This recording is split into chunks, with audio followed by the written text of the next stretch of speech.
the unfolding of a dancer's soul. Every journey begins with a single, tentative step. For a dancer, it is the moment they first enter the studio, a vast, echoing space filled with the promise of grace. This is the stage of the seedling, a time of awkward wonder and boundless potential. It is a moment of pure, unrefined courage, much like the Italian Renaissance courts where ballet was first born, a social dance for nobles before it ever became a professional art form. You stand at the bar, a little unsure of your footing, but ready to plant your roots. As the saying goes, the journey of 1,000 miles begins with a single step. The seedling becomes the sprout through repetition. This is the stage of discipline, of countless plies and tendons that build not just muscle, but memory. The science of neuroplasticity tells us that with each repetition, our brains forge new pathways, making the movements second nature. It is in this quiet, relentless work that the true beauty of ballet is revealed, not in the grand leaps, but in the small, almost invisible improvements. Practice makes progress, not perfection. The goal is not to be flawless, but to be ever-growing. Then comes the blossom, the first time you step onto a stage and share your art. This is the moment when technique gives way to expression, when the body becomes a vessel for a story. Historically, the tutu was a symbol of this blossoming, evolving from a heavy, bell-shaped skirt to the light, ethereal garment we know today, allowing for greater freedom of movement. It is here that you realize the dance is not just for you, but for the world. Art is not what you see, but what you make others see.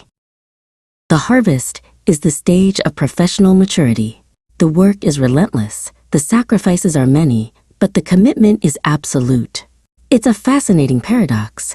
The art form that looks so effortless is built on a foundation of grueling, often unglamorous work. A fun fact, the average ballet dancer's career is relatively short, highlighting the intensity of this period. This is where you learn the difference between loving the art and loving the work. The only way to do great work is to love what you do. In every life cycle, there is a period of the wither. For a dancer, this can be an injury, a setback, or the simple reality of the body's limits. The biomechanics of dance put immense strain on the body, making injuries a common and often devastating part of the journey. It is a moment of stillness that forces deep reflection. What a caterpillar calls the end of the world, the master calls a butterfly. This is where true resilience is forged, and you learn that your identity is not just in your movement, but in your spirit. But the cycle does not end there. It moves into the rebirth. The dancer becomes a teacher, a choreographer, or a mentor, passing on the knowledge and passion that shaped them. This is a positive retrospective, a chance to see your own journey reflected in the eyes of a new generation. To teach is to learn twice. The lessons you learned on the stage now become the lessons you impart in the studio, and in doing so, the dance lives on. The cycle has come full circle. The young seedling you once were is now a sprout you are helping to grow. This is the beauty of legacy, the understanding that the art form is greater than any one individual. The dance is a continuous conversation between generations, a timeless narrative passed down through movement and emotion.